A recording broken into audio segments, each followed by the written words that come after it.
Hey guys, Benji from the Sling Den. I'm here with another episode, and today I have a good friend of mine, a member of the Juggernauts, and someone that you may have seen appear on some of the Sling Den streams in the past, and that is none other than Double Deeez Slings. How you doing, Double Deeez? Hello there. How are you, man? I'm good. I'm good. This is pretty cool because usually, I know people or I know of people, but we speak almost on a daily basis, and it's Yep. it's going to be pretty fun. But Yeah, for people who don't know you, I'm sure people would have seen you about on YouTube and stuff like that. But just give us an idea of exactly who you are.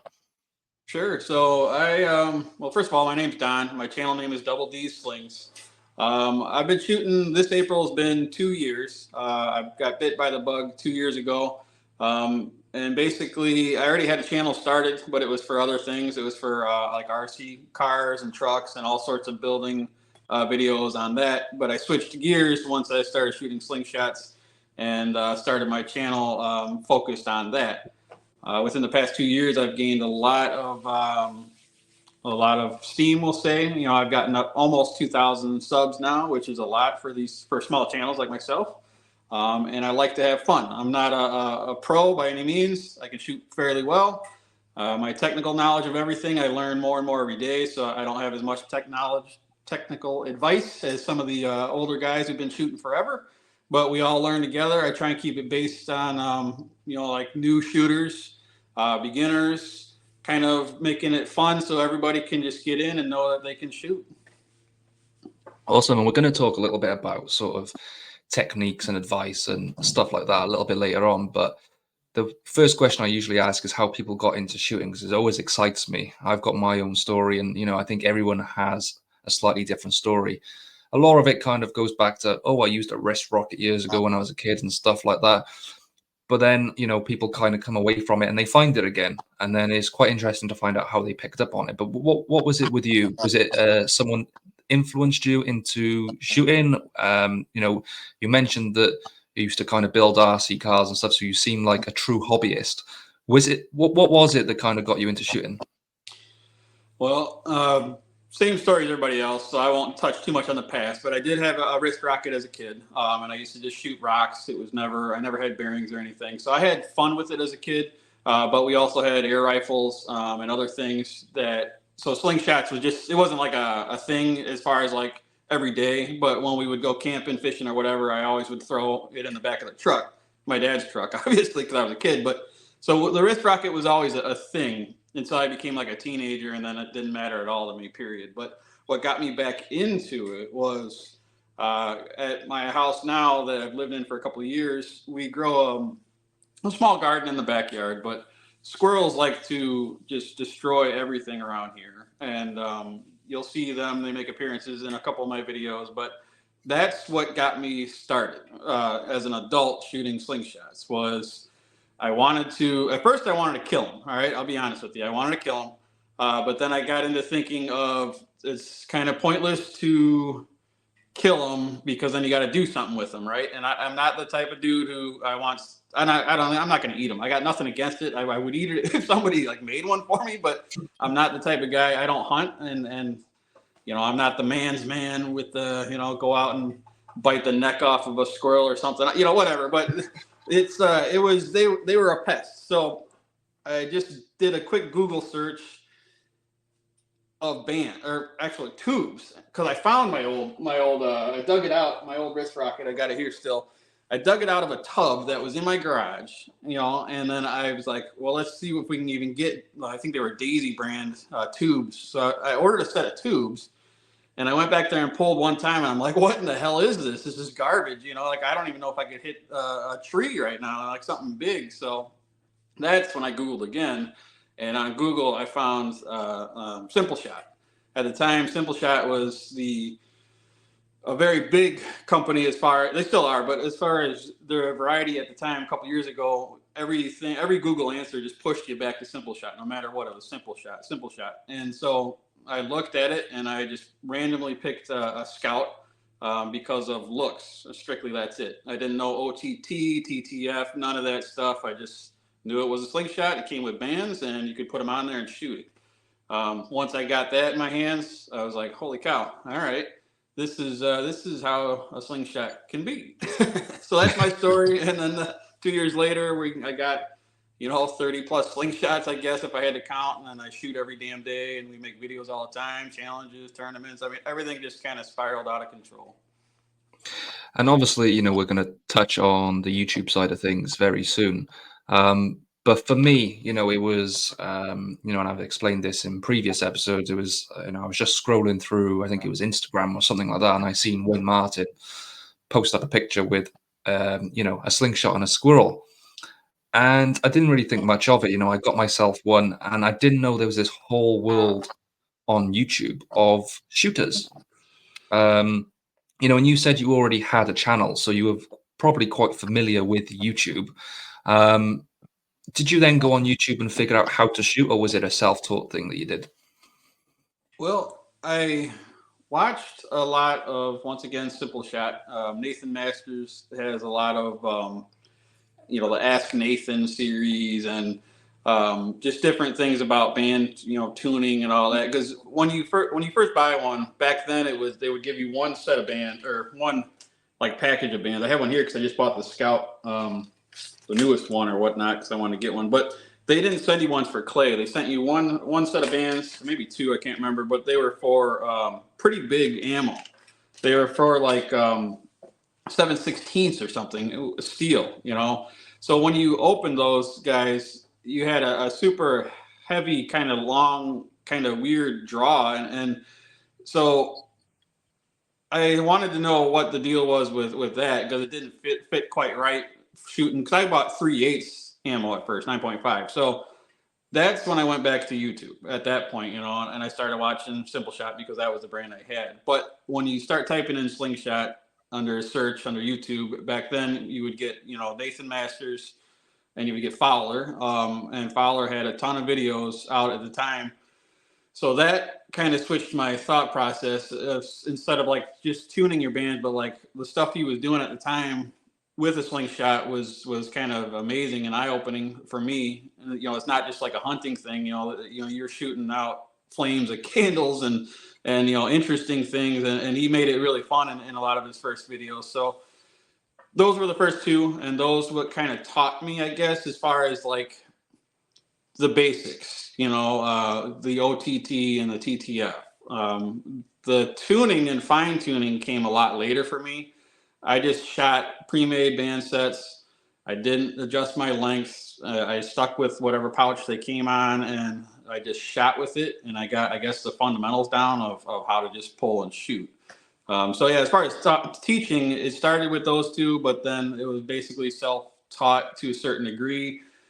But now there's tons and tons and tons of information out there, which is beautiful. I mean, there's probably 20, 30 channels right now. A lot of them are small, but it's including me, but it's still, you can find a lot more than just the big guys now, which is cool. So a new shooter right now has a lot more stuff to really dive into this kind of thing, Yeah, and I think, my experience is quite similar. I've not been shooting for a massive amount of time either. And, I spend quite a bit of time looking at people, as you mentioned, Zach Fowler, there's Chris Graffin, Gamekeeper John, Ask Nathan. There was a whole bunch of people.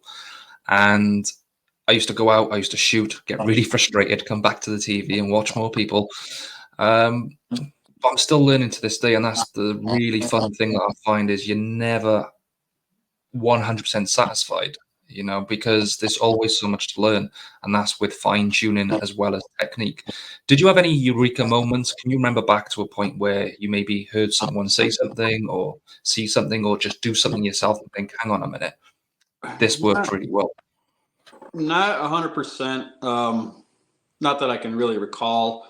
The thing that really advanced, I guess, my I guess not really next level kind of stuff, but made me become more of a refined shooter, I guess, was when I switched from TTF to over the top. And that's just for me. That's not, there is no better in my opinion, period. Whatever you can shoot, and if you shoot it well, then that's what you needed to do.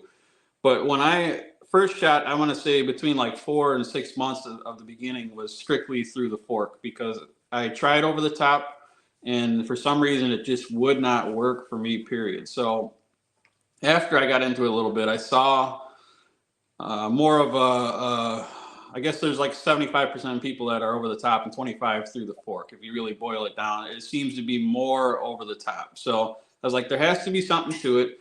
I don't want to just jump on the bandwagon and conform with everybody else, but let's give it another go, you know? And when I switched over to that, I started hitting stuff. I saw, like, all of a sudden it kind of like in my mind versus my eyeball, it started like lining up, right? Literally. And I started seeing the improvements quite a bit at that point. So I guess if I had an aha light bulb moment, it was kind of like switching. Like, don't just stick in one thing, you know, like try something again. If you fail the first time, okay, go back to what you were doing, but then give it another go, you know, try it again. And then it finally just stuck. And that's mainly what I shoot now, is over the top. And one thing that I've noticed about you, which is quite interesting, you know, there's a few things that I do, you know, when I'm getting ready for an episode. I'll usually watch people and try and get a lot of information. But with you, I've been watching your videos for a long time. We've been speaking for a long time. And one thing that really stands out for me is, you know, you're very, very accurate for the amount of time you've been shooting, but it's the speed in which you shoot. How did that come about? Because it doesn't seem like something that you've done on purpose. It seems very natural for you. It's yeah, you know, people in the chat and everything else say that quite a bit. I don't feel it as much, you know, until I go back and look. I'm like, yeah, I guess I am a little bit faster than some people out there, as far as it's not, you're not, and we have to clarify, it's not a speed shoot, because, you know, there's dudes like Chuck and Ethan, Tim Henry, those dudes that are just wailing out like machine guns, but that's what they're trying to do. They're focused on trying to go fast for that specific time. Well, I think what the question is you're saying is like when I just normally shoot, I pull back and I let go relatively quick. I think that's kind of just happened. I don't remember. I guess I never really stood there and lined up the shot from the beginning, but it just kind of developed into a natural movement for me. But the thing is, it's also been a struggle, because I feel like I could probably become a little bit better if I took the time to slow down. Now, real recently, like yesterday or the day before, I bought a 12.5 millimeter wasp spinner. And what I've noticed that is, shooting that for the past couple days, that has forced me to slow down a little bit, because that is a super tiny target as far as I'm concerned. You know, it's like, that's tiny, man. And to just point and shoot and instinct shoot on something that small has been challenging. So I've tried intentionally to slow my shot down and focus right on that 12.5. And it's, I feel like it's too early to tell, but I feel like it's kind of helping, because I'm feeling myself slow down. I'm feeling my line of sight line up, you know, my target placement, everything is kind of, that one extra half a second or whatever is starting to maybe line up a little bit better. So to answer your question, it's just always kind of been like that. I don't know. It never really happened, but I wish I could slow down a little bit. I don't know what my problem is. I just keep going. I can't, like, I can't change. I have a hard time changing that. And sometimes, you know, we've said that, you know, your setup, for example, you can shoot TTF, you can shoot OTT, you can shoot short draw, long draw. That doesn't really matter. And it is quite similar in a lot of ways with technique. There is no bang on one right way to shoot. Of course, the fundamentals have to be there. But whether, you know, it's a case of you release quick or you take a long time. I personally take a really long time, because in my head I'm doing the OCD of my elbow, my release, are my bands lined up, and my reference okay, like everything. I'm thinking of everything before I shoot. And I guess if it works, which, you know, from viewing, you know, some of the shots that you do, you know, it does work. But I suppose with that wasp spinner, again, it's a concentration thing, isn't it? You know, it really takes a little bit longer just to concentrate, regardless of everything else you're doing with a skill. It's getting your eye in on something that small. So maybe that's what's kind of slowing you down a little bit. 100%. And the cool thing about shooting smaller targets is you can see, like let's say a 40 is this big. Every time you hit it, you're hitting it, but you may not see exactly where you're hitting it. So when you shrink it down to a little bitty 12.5 and you miss left or right, you can clearly see. All right, the past 5 shots were a quarter of an inch to the right. What can I change to make it go on target? So you can kind of get a better idea of where everything is flying. I mean, I can always see my shots, but when it's that tiny, you get a really good view of where they're going. And we're going to move away from sort of the technical talk and all that sort of stuff in a second. But one thing I like to do is ask my guests to give their top tips. Now, a lot of people would think about this and think, okay, well, surely the top 3 tips from someone that's been shooting for sort of 10 years is going to be better than someone who's only been shooting 2 years. But sometimes I actually see it as the other way around because it's fresh. For me, if I was to give my tips, it's very fresh in my mind. Over the last 2-3 years, what has helped me, whereas maybe someone has been shooting for 10 years, they have a lot of information, they can think about all the things that's helped. But if I put that question on you and you had to give your top 3 tips for a brand new shooter, what would it be? Oh boy, that's a tough one there, man. I think the number 1 would be don't sweat it. Like seriously, it's a fine line between you don't want to develop bad habits necessarily from the beginning. You'd like to get as many good habits as possible, but also don't overthink it. You can still get plenty of shots on target without taking 10 minutes to figure out your exact anchor, getting your elbow at a perfect, I see guys that shoot with their elbows down and they pull back and they're fine. You don't, I mean, is that right or wrong? Who knows? But as a brand new shooter, if you just had one today, I would say just get some clay for one, because you probably have some mishaps, and just get out there and try and just see how it feels. For one, don't overthink it. 2, once you think you're pretty good, try other things. Don't just get one slingshot. Most people follow the path of buying way too many, then reeling back, and but it's good to try different things, because if you shoot, let's say a 90, and you think you're really good at a 90, and then you go out and get a 95 and you're even better, you would never know that if you didn't try it. So as a beginning guy, until you have developed your taste and your flavors, 1, don't overthink it. Just get out there and have fun. 2, try a few different varieties of slings before you just say this is the only thing I can shoot. I mean, you may be really good at a pickle fork. I mean, I don't know, but that would be maybe not the first thing to try. But and as far as 3, I don't know. Videotaping, even if you're not a YouTuber, helped me. So I would say maybe we all have cameras on our phones, no matter what. Even if you're an old coot, you probably got a damn camera on your phone. So set it up. You don't have to have a tripod, and you don't have to have a perfect angle, but just watch yourself shoot like maybe 10 times and look. If you're constantly missing, one thing I've noticed is that when I shoot, sometimes if I'm kind of just getting sloppy or whatever, I'll pull back, and before I release, sometimes I'll go like that. Like I'll pull back, I'll go back that extra little bit or pull away, and I didn't even realize I did that. So there's things that maybe if you videotaped, you would see. So you don't have to be a YouTuber, but watch yourself, So have fun, try a few different things, maybe do a little videotaping just to see what you look like, and then you can improve. There. And talking of videotaping, that was something that I'd done quite a lot at the beginning, and it was exactly for the reason you said. It was all about looking at my form, because you can't see yourself shoot, can you? And if you're not shooting with anybody else, you only know where your shots are going. You don't know why. You can shoot paper and things like that, which will ultimately give you an idea of, which side of the target you're on. But I've got quite a funny story, which I don't think I've shared before. But I was doing that. I was using my phone and I was shooting targets. And there was one particular day I was in the woods shooting quite well. And I thought, I'm going to get a really cool video here and I'm going to put it on Facebook. Bad idea. I set my phone up on a tree stump. I had a 10 pence piece, and I was like, this is the smallest target that I've ever shot. I'm talking sort of 4 months into shooting. I think I had my Sniper Sling Mauser, which is, quite a nice frame for a I love beginner. it. I love that. Pretty stupid to go and try and do something like this, a couple of months into shooting. So I set up my brand new iPhone 15 next to Oh, this 10 pence piece. And you can guess what happened next. Yeah, I hit the phone.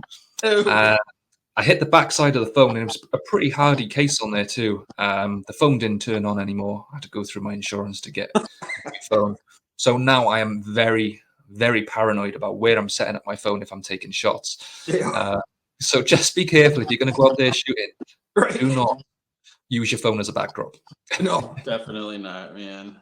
We've all done it though. I've had some super. They would look very cool, but the whole time I'm pulling back, like thinking, "Please don't hit that phone. Please don't hit that phone." So, we're talking about videos and stuff like that. Now, one thing you're known for is your YouTube. And what I'd like about your kind of setup is it's very informational. I don't know whether you've done anything in the past in terms of teaching or guidance or anything like that, but it comes through very informative. And you have a very good level of humor to it, so it's not too serious. And I think that is really attractive for beginners. What was your main goal when you set out to create your channel? And I know you said you had a channel before, but when we transitioned over to Slings, what was your real goal on setting up that channel? Well, the main thing was becoming filthy rich. It was just it was a dream since day one was just to have $100 bills raining down on me. No, it was strictly for fun. Honestly, when I started it with the whole truck thing, it was for fun too.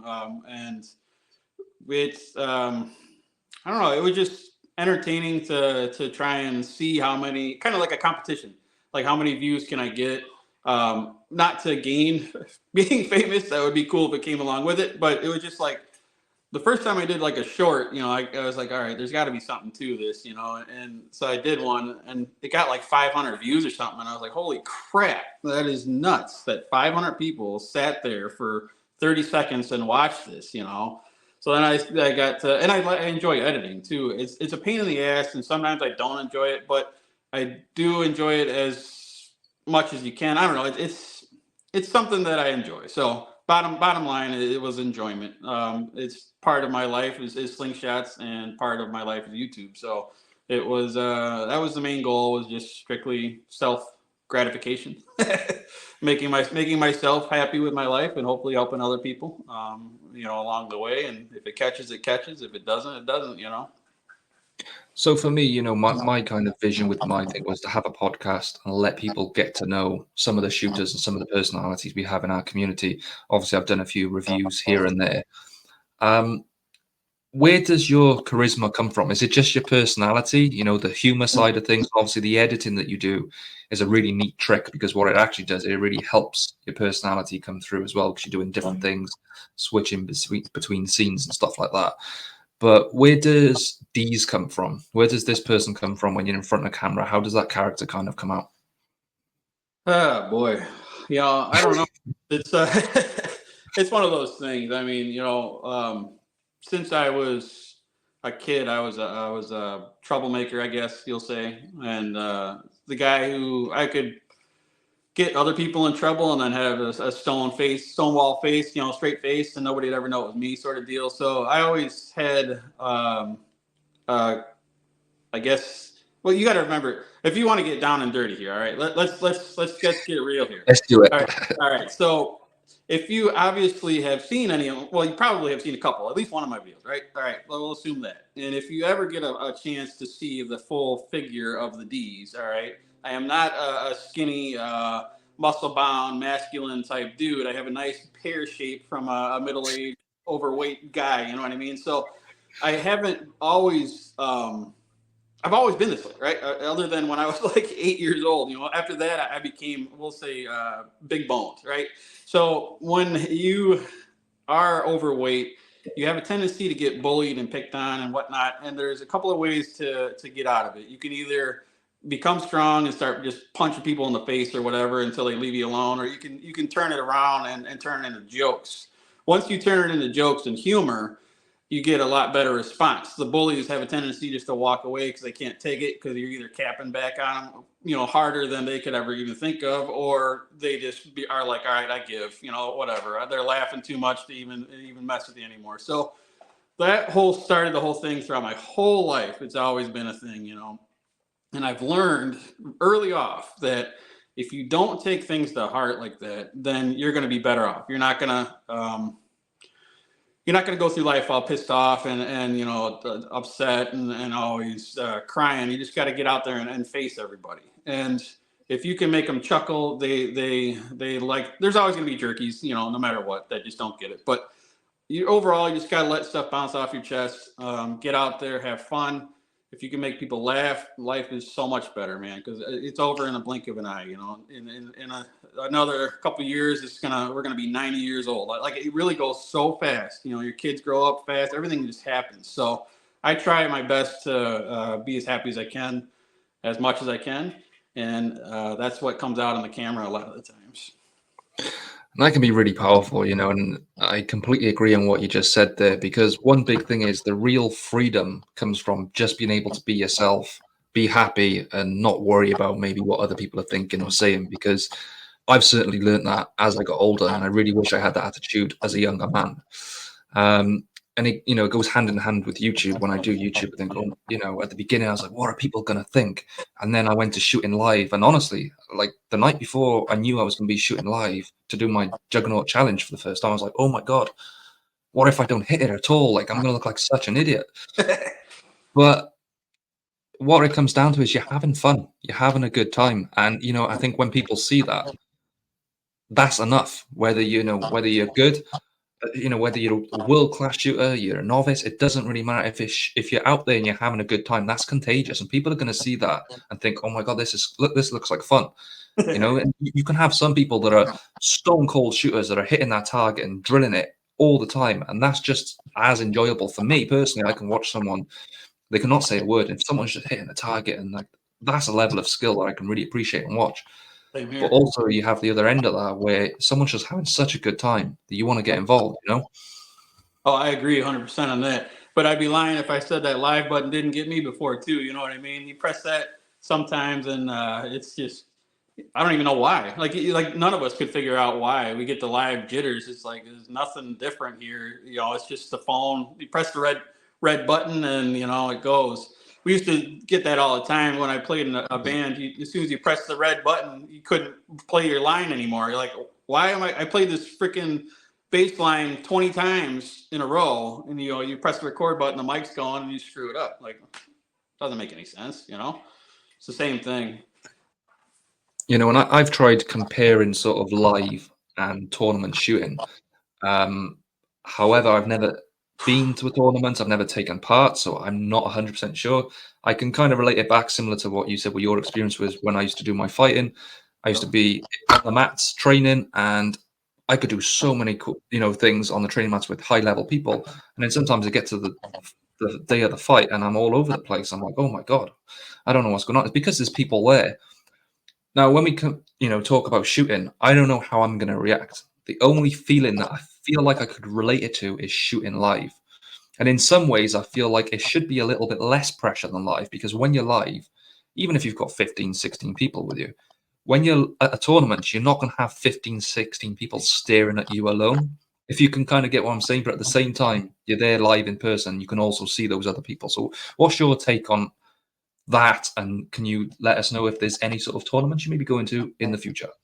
Definitely going to ECST, and it will be my first one.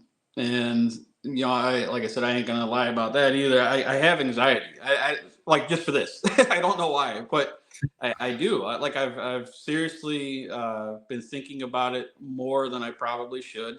And it's one of those things where sometimes you psych yourself out, and once you get there, then you're like, oh, this is great. You know what I mean? And it's not the anxiety of a negative thing. It's just the anxiety of like a lot of these dudes that are going to be there are like, not my idols necessarily, but it's like, just like I was meeting you, it's just like, it's all the guys in the chat and then above and beyond. It's like this, when you actually get to physically like put your hand out and shake their hand, it's just like, wow, this is coming to life and not just me staring at my phone. You know, like these people are real; they really exist. So I think the overall feeling, it may wear off in 5 minutes. Who knows? When we all start farting on each other and stinking and everything else and sweating and stuff. But it's cool. It's going to be super cool. I am anxious. I can't wait to get there. I think I'm going to perform okay. I'm not going to be in the top percentage by any means as far as way up there, but I don't think I'm going to be at the end. I think I'm going to be in the middle. I think I'll do okay. But I think there's some variables that can kind of spin you to the lower side. If you don't do well at, say, the knockdowns or something, let's say you get really low score there, then even if you do good on the other ones, you may not have enough to pick it up. So, there's a lot of things involved with the bigger tournaments, I guess, that, I don't know. It's going to be fun. It'll be the first one. So I'm definitely doing a video afterwards to let everybody know how it went and how I felt. But I'm super, super, super excited. And, I'm going to my first sort of competition in September this year. Nice. And one thing that I really, really like, and this comes from absolutely everybody that I've spoken to that has ever gone to a competition, is it's all about the fun. Every single person, whether they're the highest level of shooters and people that go to the world championships, every single time it comes back to it's just fun. I enjoy the fun side of it. And that's really encouraging, because if everybody's saying it, if it's not just one person, every single person says it about getting together with other shooters, like-minded people, having a good time, meeting people. And I couldn't think of especially for yourself, anywhere better to go than the East Coast Slingshot tournament. Mm-hmm. I think it's I'm super, super excited, like beyond belief. I can't wait to get there. But I really want it to just happen already. You know what I mean? It's just the excitement leading up to it we're getting close. I just hope everybody makes it with no car problems out of the regular crew, and I can't wait to get there, man. Because even if for some reason you can't make it to another one, I'm so happy to say that I'll be able to get to one and meet everybody. The other ones sound super fun too, and I want to get to the more of those. There's more than I can think of right now, but there's at least 5 or more smaller tournaments that sound super, super fun based on the videos that I'm seeing posted after they're done. So this is not like the only one. If somebody's watching your podcast and they were wondering, there's obviously tons of them, but this is a big one, and lots of people go to this one. So it's going to be something to. And it's an experience to be once in a lifetime, I guess, but hopefully more than once. Hopefully one day I can get there too. Really will be amazing to get there. But, as I mentioned, I'm going to one in September, and I don't know whether this is something that you struggle with in particular, but having a YouTube channel, I feel like it's quite important to try new things out, whether that be bands or frames, tapers and things like that, because I feel like I want to broaden my knowledge, not just for my skill set and my accuracy, but because I want to be able to give off more information on the channel when I'm speaking to guests or whether I'm doing reviews. And sometimes I forget about just concentrating on myself and my shooting, and what I've done recently is I've just tried to stick to one frame and one setup, just the same ammo, the same taper, the same band set, the same frame, because I want to get super comfortable. Is that something that you've done for the East Coast Slingshot tournament? Yes. But I want to know how it's doing for you. But what I've done is, and this is the one that I shoot quite a bit, the Titan Companion. I chose it kind of on I let it choose me, we'll say. I have a variety, a small collection of slingshots, and I like to consider all of them my favorite, but before I just made an actual decision and had the vacation time to go to this tournament, I would shoot one frame for maybe a week. I wouldn't like force myself to do anything. So if I got up and I wanted to shoot my Can Crusher, I would shoot that. If I wanted to shoot my Koya, I would shoot that. If I wanted to shoot the Mauser, I would shoot that. It was nothing. I didn't wake up and say I have to shoot this. The one thing that wouldn't go away is this companion. It would just always be there, like in my rotation. Ever since I got it, it just wouldn't leave me alone. So I figured I'm going to do the same theory. If I'm going to go there and do okay, in my mind, what I would like to do is same ammo, same taper, same pouch, same slingshot. So for, we'll say, I don't know the exact date, but probably 2 months now, I have shot this one, other than making shorts and videos, I've shot in this one almost exclusively. Taper, I have definitely not changed in a little while, and I've shot 8mm for quite a long time now. But and like I said, I want to hear what your thoughts are on it. I don't really know if it's making me any better, to be honest. I can still pick up, another one. I grabbed this one earlier today and shot just as good with it.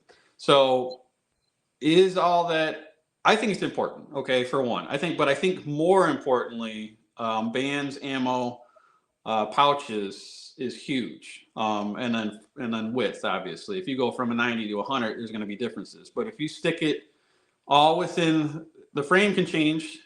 But I was watching a little bit of live from ATO, and he made a comment saying, even if you have the same frame width or fork width, slingshot, from slingshot to slingshot, it can vary, and I agree with that too. Some I can just pick up and shoot, others I have to dial in a little bit. But if they're all 90, all same band, same thickness, all that stuff, you're going to have a lot better odds of shooting good. So I don't know if it's helped. Well, I mean, it has to have helped, but I don't feel like a huge night and day difference. Like, wow, after 2 months of using the same one, I am officially a badass. It's not like that, but I feel like it's a good idea to kind of stick to the same stuff. And I feel like, bands is one that is vitally important. That's something that I've learned. And, one of my biggest tips I'd give anybody is make your own bands. And being able to fine tune the bands to you is what really set aside my technique advancing. So I've stuck with a 2015 South Wales Caddies 0.75 with my 9.5 steels for a long time now, probably since just before Christmas. Not for any other real reason other than it was good for hunting and it was good for target practice, in the sense of it wasn't a really heavy draw. It was light enough to shoot every day, and I was fairly accurate with it. Now, in terms of a frame, I know what I like. So when I'm picking a frame, there's some frames that I'll pick up and I'll know I like, because I like a heavy frame and I like quite a bulky frame. So, for example, that doesn't mean I'm not going to use any of the others. I will pick up a frame now and again, but I'll know it's not best suited to me. So I had my Buffalo Custom, which I was shooting. I thought, this is the one I'm going to take in September. I'm just going to shoot it. And it feels comfortable. And for me, that is what is also important, is comfortability. You have to be comfortable with the frame that you're holding. It's no good having a frame that you might think, oh, but I'm quite accurate with this, but it's quite uncomfortable. And after a while, you're kind of like, oh, just have something that fits your hand like a glove, because you're going to be able to practice a lot more with it. But for me, then I got it was a surprise. I got the Spitfire Pro, and I used the Spitfire for such a long time, but it wasn't quite as heavy as the Pro. And as soon as I held that, I was like, oh, hang on a minute. And I've been glued to it since, because I was like, well, this suits me, and again, different things suit different people. Some people prefer the thinner frames, lighter frames, whether the body's thinner or whether it's got a wider, whether it's got ridges for the fingers, whether it's got a pinky. There's so many different things that suit so many different people. So I don't necessarily think it's necessarily about one particular frame. It's just about what things about what frames do you enjoy, and are you comfortable shooting it?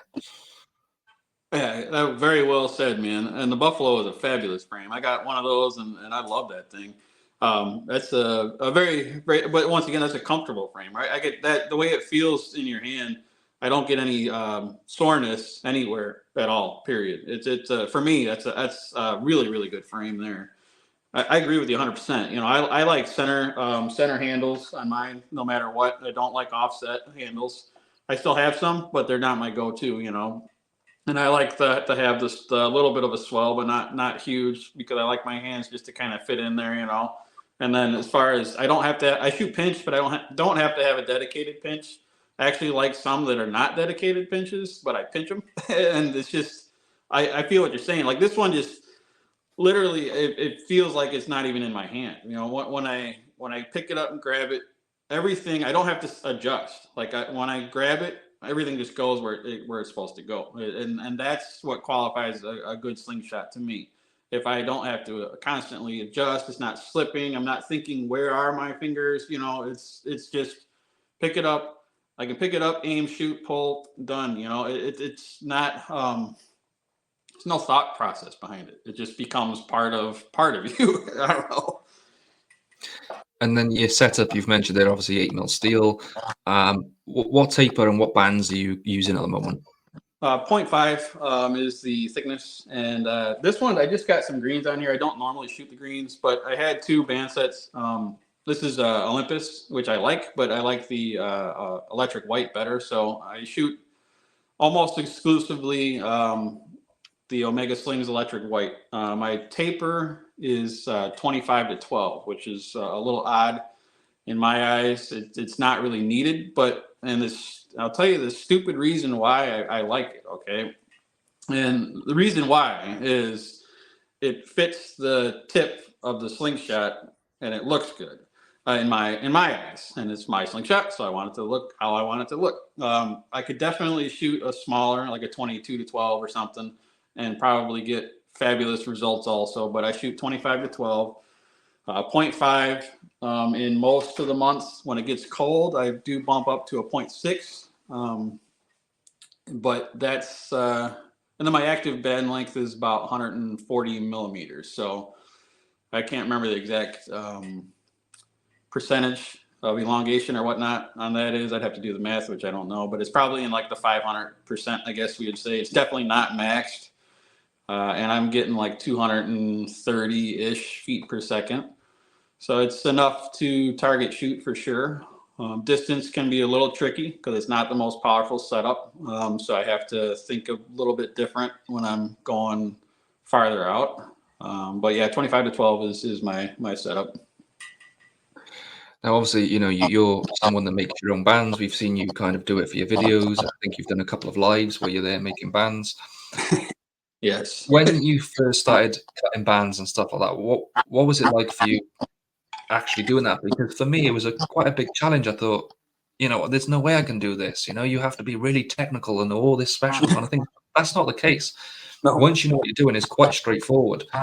Yep. How do you feel that it's helped you being able to tie your own bands? Oh, I love it, man. I mean, let me rephrase it.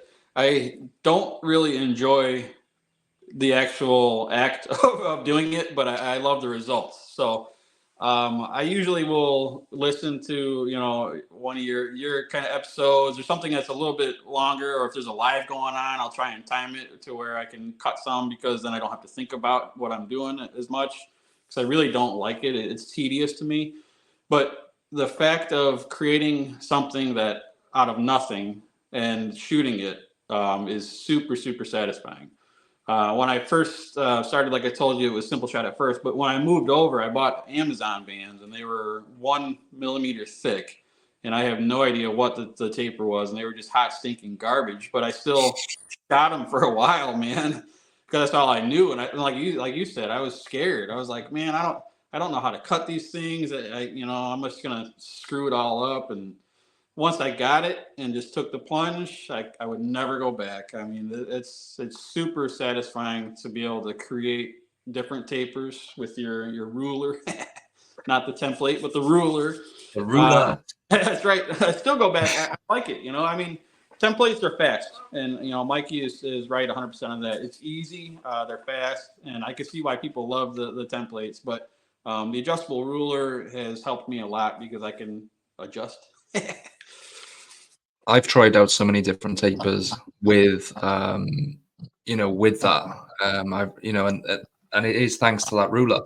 I think if I just had a template, I probably would have just stuck to it, not tried anything else unless I bought another template. But this ruler allows me to change absolutely everything, 25, 24, 23, 22 to 12, 13, 14, 15. You can do wherever you want.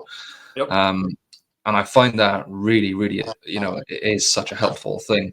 Now, talking of creativity, another thing that I've seen you do is produce some of your own frames. Talk to us a little bit about that.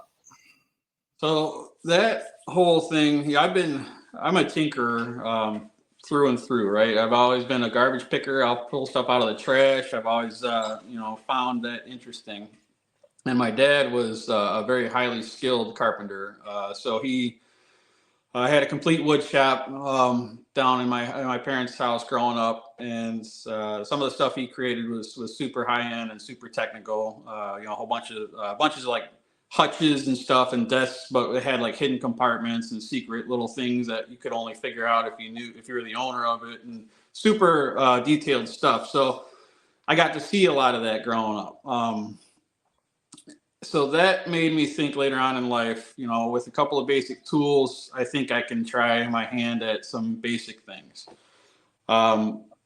Once starting it, I realized how difficult it is. As far as when you're doing it from the beginning, you have to have kind of a good eye, and my eye is not the greatest. It's like it comes with time, but you see a lot of things that these dudes, like when they're like Ethan, for one, he made me a custom, and when I got it, I'm just like, damn, man, like this is amazing. And he's just one of many. There's tons and tons of these guys. You go on the Facebook page, the Slingshot shooters, and every time you go there, it's another guy popping out a frame that's just unbelievable. I find enjoyment in it. It takes a considerable amount of time, but in the wee early hours of the morning when the rest of the world is sleeping, you can go out in your wood shop, if you got one, or garage, and kind of just melt away an hour or two with a cup of coffee and an idea in your head, and you can walk away with a slingshot that you can shoot. But I give a lot of credit to the dudes that are making really good frames. Everyone I've contacted, they've been very helpful. It's not like anybody's hiding their secrets. They definitely a lot of good makers. I find it very enjoyable, and I'd like to get really good at it, and maybe get some more out to the world. And I think it's another branch of the hobby where it is it's a hobby in itself, isn't it? Because I've done my first one over the last couple of weeks, and I never really thought I'd get that much satisfaction from it. And again, it is that case of caveman, I've built this. Oh, shoot, died. Look, I built shoot. It's not about that. It's just being there, out in my garage, listen to a podcast, listen to some music, hand in hand, doing stuff. And it was never about wanting to show it off to people, or as long as I was happy with it, I was going to be happy. And I'm so pleased with what I've done. Not because I don't know whether it's good or not. It could be absolute trash. I don't know. But I'm just happy that it's something that I have done myself. And it goes back to sort of fishing or hunting. If you go and get that and you cook it and you eat it yourself, you get like this weird feeling that I did this. And it's the same sort of thing. And I think, anybody in this hobby, it's something that you really need to try, whether you do something very, very simple, or you want to spend a lot of time doing your research and getting yourself the correct tools and all that sort of stuff. It's something that you really have to try because it is thoroughly enjoyable. I couldn't agree more, and the one thing though, I'll give you one piece of advice that I have learned, at least as far as making slingshots.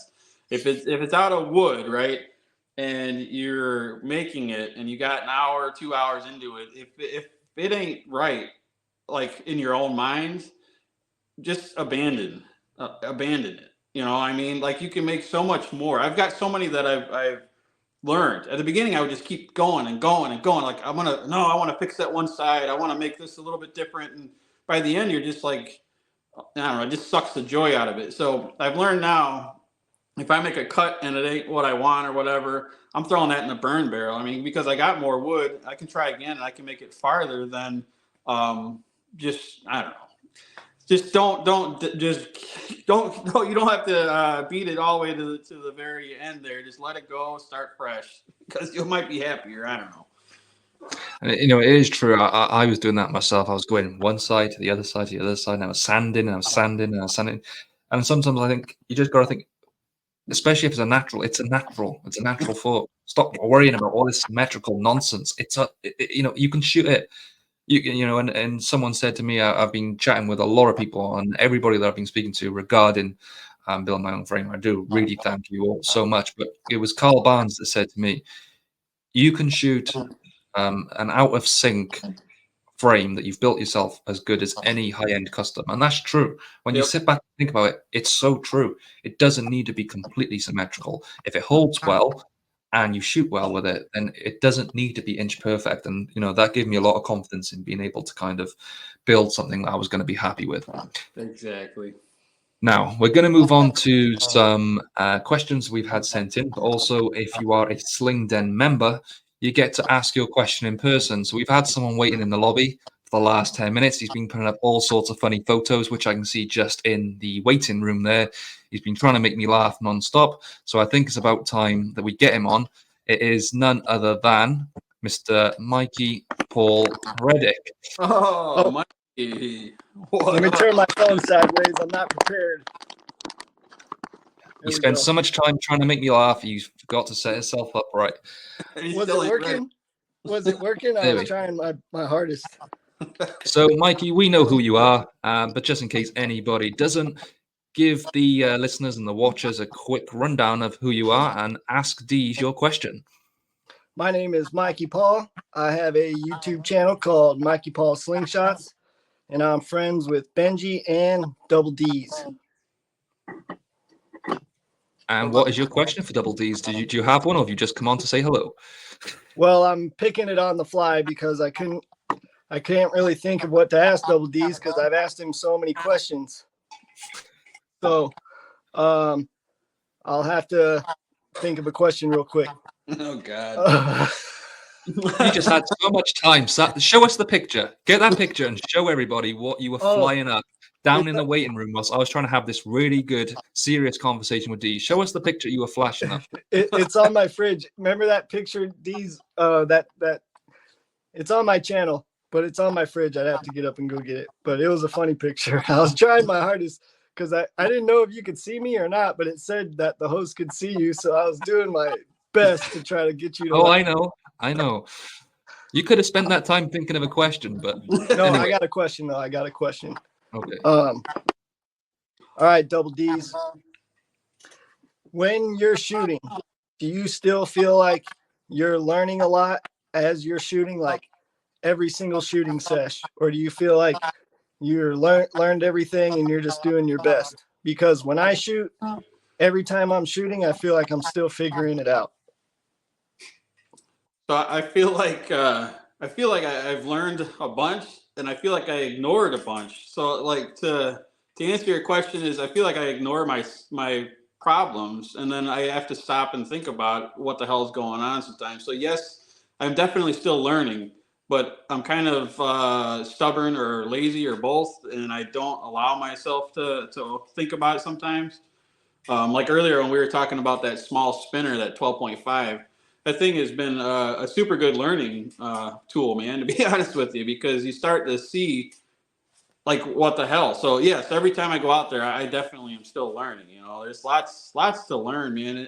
But the thing is, you can't forget we're humans, dude. We're not a machine. So no matter how perfect you think you're grabbing that pouch or how perfect your anchor is, ain't nobody perfect. So you got to get it just as good as you can and get your percentage of hits as high as you can, and then call it a day. But you can always learn something. That's for damn sure.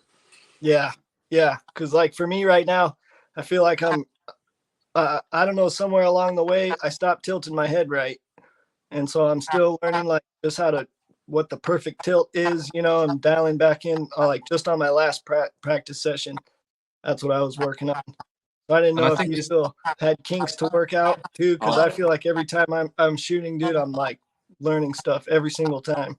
Oh yeah, and there's nothing wrong with that, is it? I think if you just get complacent and think, "Yep, I can hit this," and I'm quite happy with that, you're not going to improve. I'm sure some of the best shooters in the world are still thinking about things. We got young people coming up in the game that are really, really good shooters, and we could probably take a little bit from what they're doing and being young in the game, and they're only going to improve. So I don't think it's like anything, any sport, any art, anything that you do. You don't get to a certain level and then that's it, you can't improve. You can improve no matter how good you get. So I see what you're saying, Mikey. I do it too. We were talking about how fast Deez shoots, and does he even have any time to think? Because for me, I'm still lining up my bands and making sure my elbow's up and all this sort of stuff. But you know, we found out a little bit earlier on what Deez's take on that was.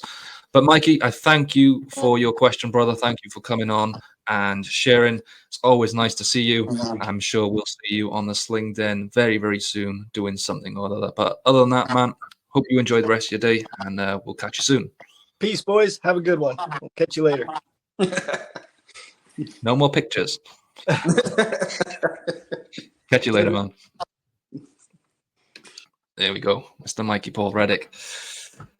So we've got a couple others sent in. If anyone else comes in and wants to ask their question, I'll bring them up. But I'll just go through some of the questions that we have. So the first one is by another friend of ours. Let's get into that. Okay. So the first one is by Chuckin Steele. He wants to know, Ted Nugent or Jimi Hendrix? For your information, I pick Nugent. But the real question is, what is the one shot that made you wish you caught on camera? So Ted Nugent, 100%, and he's not even like my favorite by any means. But if you had to pick between the two, definitely.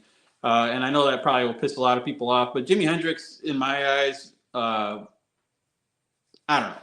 My wife is likes his music quite a bit, and I don't know. I never got into it. It was just he went a little too far off the wall, and yeah, he could play. Yeah, he played upside down, left-handed, all that crap, blah blah blah. You know, but as far as big as he was back then, I just never got it. Whatever. But Nugent for sure. He's definitely a nut. If I remember right, he's the one who comes out riding like a buffalo, shooting flaming arrows and everything else. So I mean, it's definitely hands down Nugent. As far as the shot that I wish I would have caught on camera, right? That was the second question. Yep. It wasn't even. I read this comment and I had a little bit to think about this one, and it was the one that I wish I would have had was not really even like a good shot. What it was early off shooting in my very first catch box that I had, the little tiny like fold up one, I believe. My daughter and I were out back, and she found a little like locust shell or a cicada shell, and she put it up on the catch box, and she's like, shoot it, you know. And I didn't think I could hit it, and I shot it, and it just, you know, blew it to pieces. And we both looked at each other with like shock on our face, and like, holy crap, he actually hit it. Man, I wish I would have had that on camera just to see our reactions, because that was kind of a moment like, holy crap, I can actually hit smaller stuff, you know. So that's my answer to that one. And for people that have seen your videos, one thing that stands out in your video is kind of like a, you know, one thing that people definitely get kind of hung up on is your catch box. Is a really nice piece. Tell us a little bit about where that came about, because I really wish I had something like that in my back garden, because it's pretty cool. Well, I had the 50-gallon drum for a while, and that was a pretty decent setup. You know, it had I put a funnel at the bottom, and then a piece of PVC tube, and then a bucket. So every shot would land in the funnel and then swirl around and come out and spit it into a bucket. But I wanted more room, and that was the idea.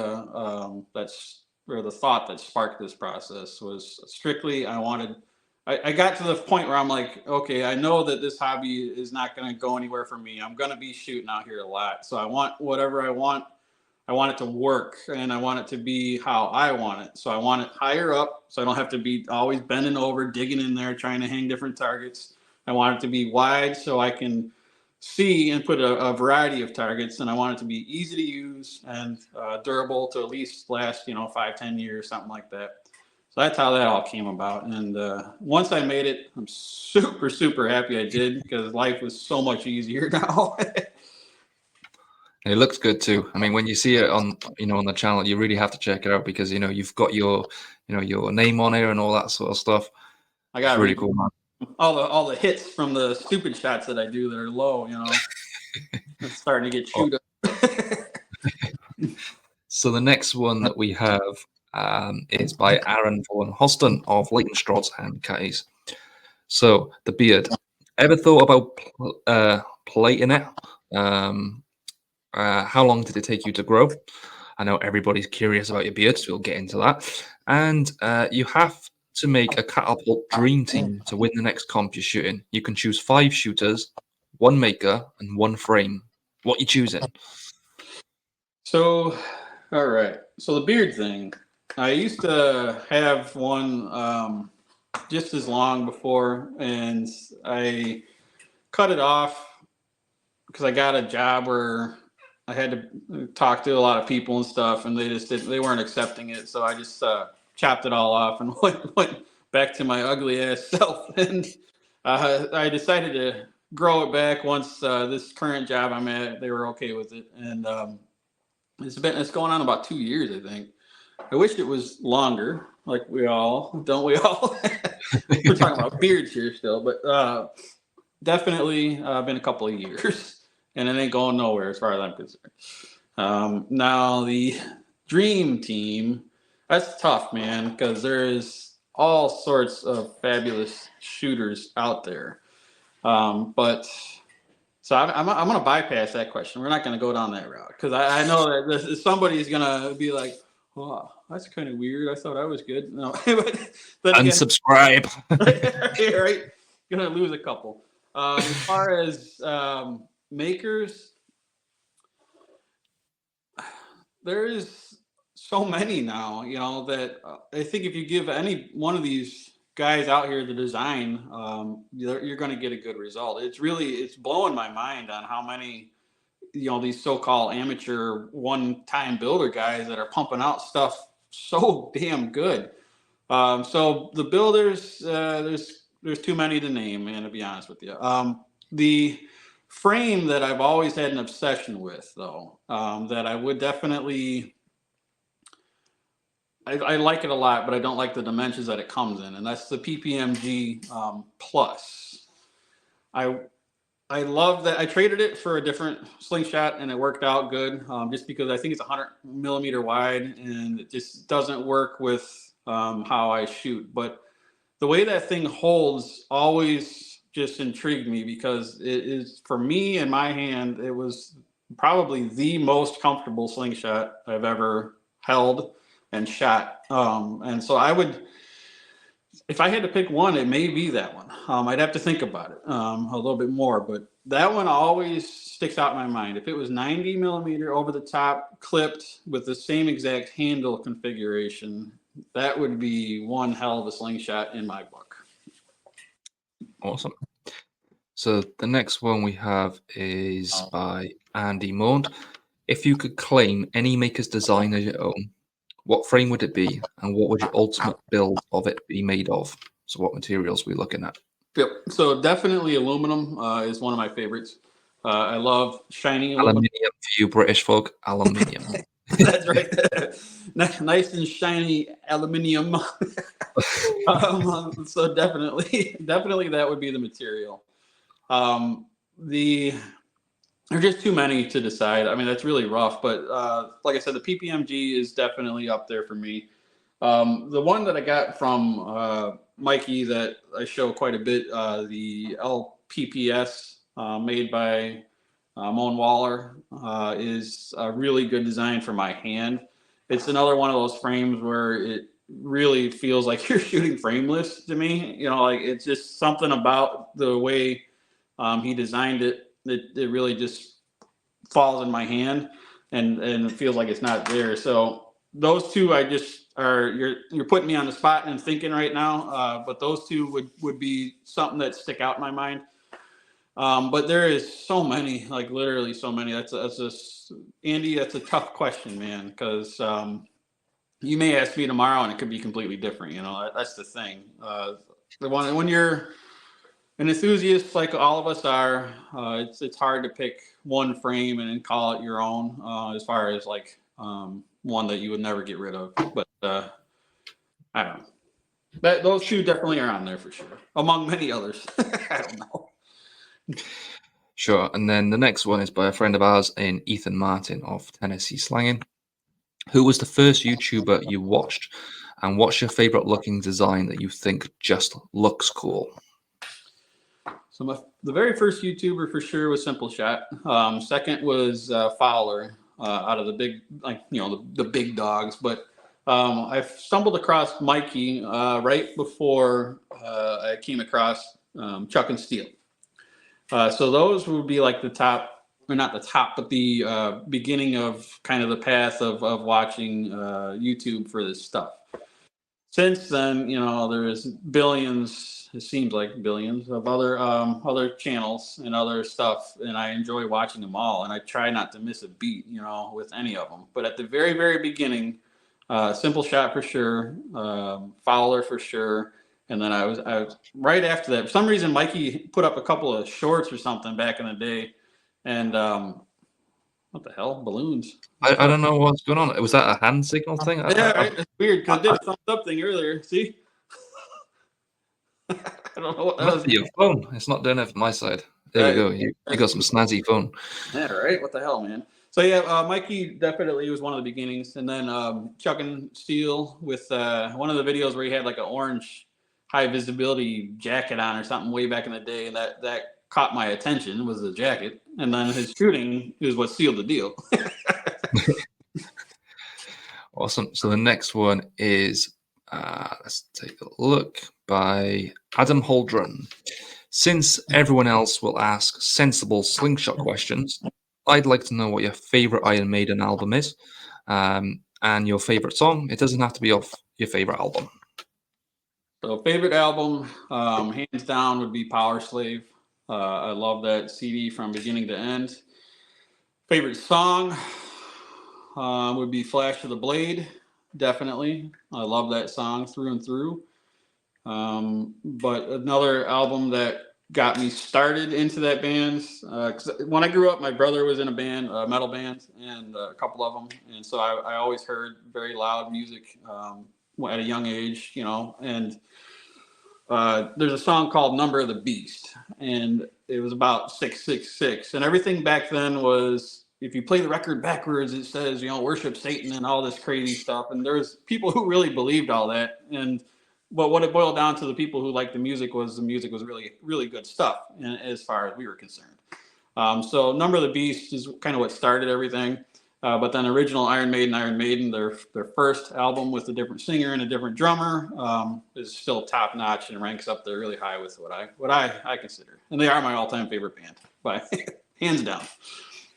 Awesome. And I did share the post on a couple of pages which have recently disappeared, which is quite strange. So if you've asked your question, I cannot, unfortunately, I cannot ask it because they've disappeared off the pages. So if I share a post for future reference, if I share a post on any of the Facebook groups, make sure you comment your question on the original post.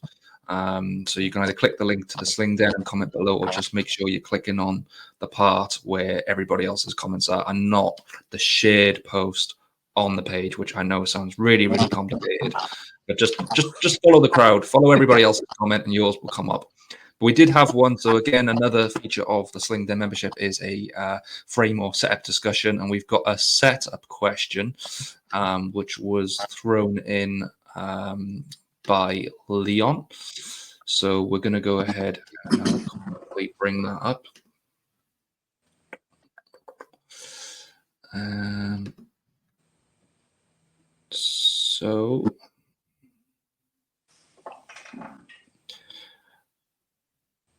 Okay, so his question is based around TTF and OTT. That's where he's shooting at the moment. He wants suggestions on the best setup. He's using 0.5, 2214, Timber 26 Rue Pouch, a long draw. Now, I'm not a long draw shooter at all, and I don't think you are, but I know you've delved into it before. But what's your take on that setup? To be honest with you, I don't shoot long draw enough to have a good. I don't want to point you in the wrong direction. I can tell you that when I gave long shot probably a month maybe of my time to try it out. At one point, I thought I might want to switch, and I realized that I don't want to switch. But I'm glad that I know how to do it, and I think I can do it mediocre. But when I did it, I noticed that 0.5 I think should be fine because you don't need a really heavy gauge for sure. 0.4, 0.45, and 0.5 worked for my long draw setup. The taper that I did was not huge. I actually used or stole Ethan's idea. I think his was 16 to 10. And he sent me some pre-cut because I didn't have a good way to cut them at the time. And that would zing the ammo down there really, really well. One thing that I can tell you I noticed was I never I've achieved full butterfly to where I can do it, but I never did it good.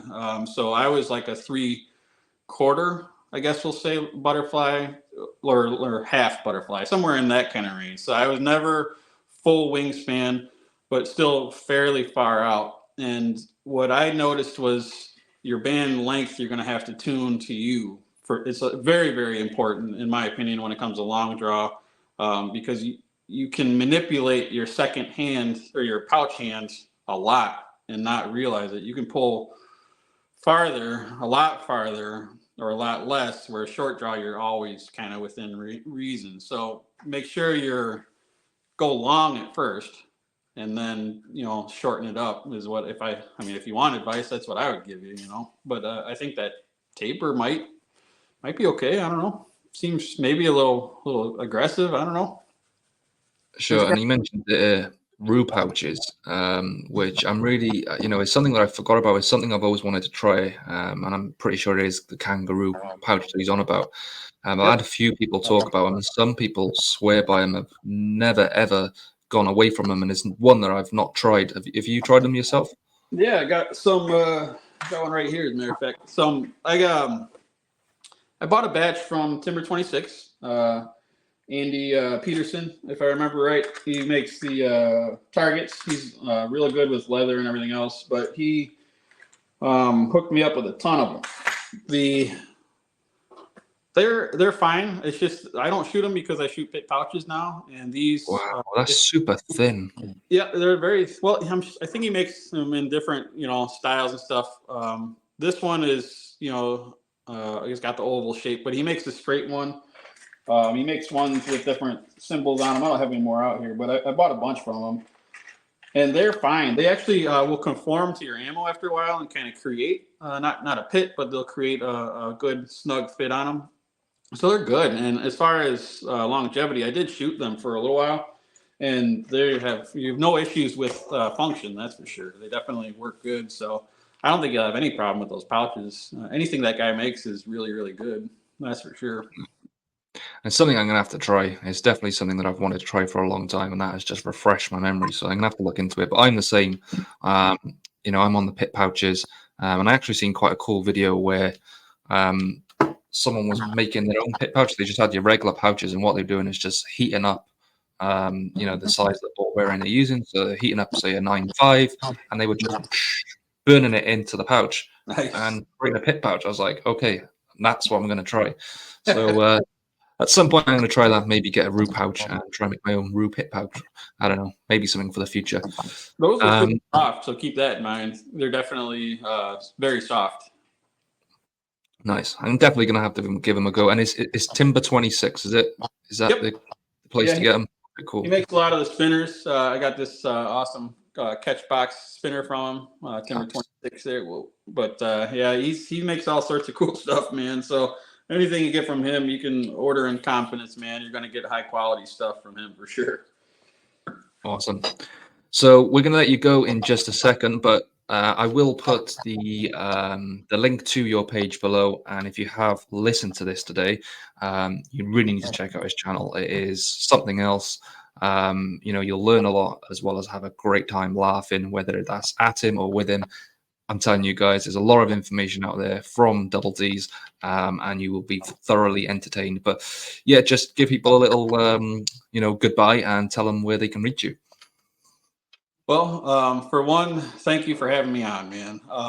when you first asked me, my initial response was like, no way in hell. There's lots of other people that should be on here. But, you know, you've made me, you know, like you said, we talk almost daily. And I've gotten to know you, and you're very welcoming and a very sensible person. So you've made me want to be here, you know, by welcoming me. So thank you. As far as everything and anything you do with Slingshots, just have fun. It's really all it's about, guys. No matter what you do, have fun, and just get out there and shoot. If there's any interest in it, you can get into this hobby very, very cheap.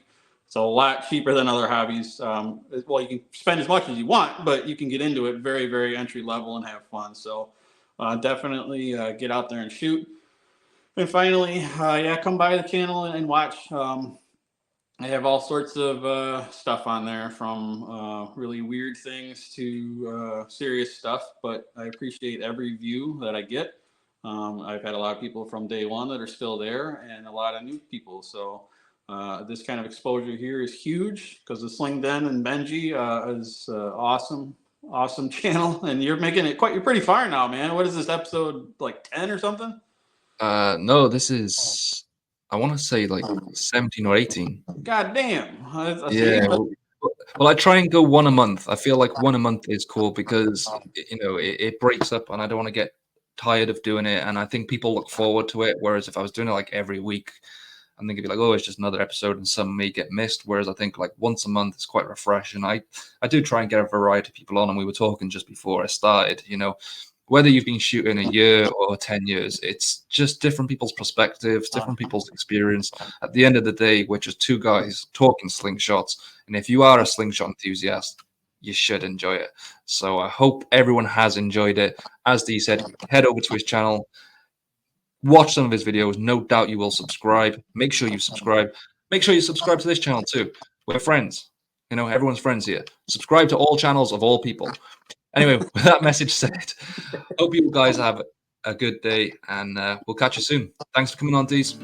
Thank you. So, guys, if you have enjoyed today's episode, please give it a thumbs up and make sure you subscribe to the channel, because it does mean a lot. I appreciate every single one of you that view my videos. It does go a long way. And if you want to get involved in the Sling Den, come on, ask your questions in person, or you want me to talk to the guest a little bit about your frame or setup, you can hit up Join the Sling Den and be part of the fantastic community that I am trying to grow. With that being said, hope you all have a good day. I'll catch you all soon.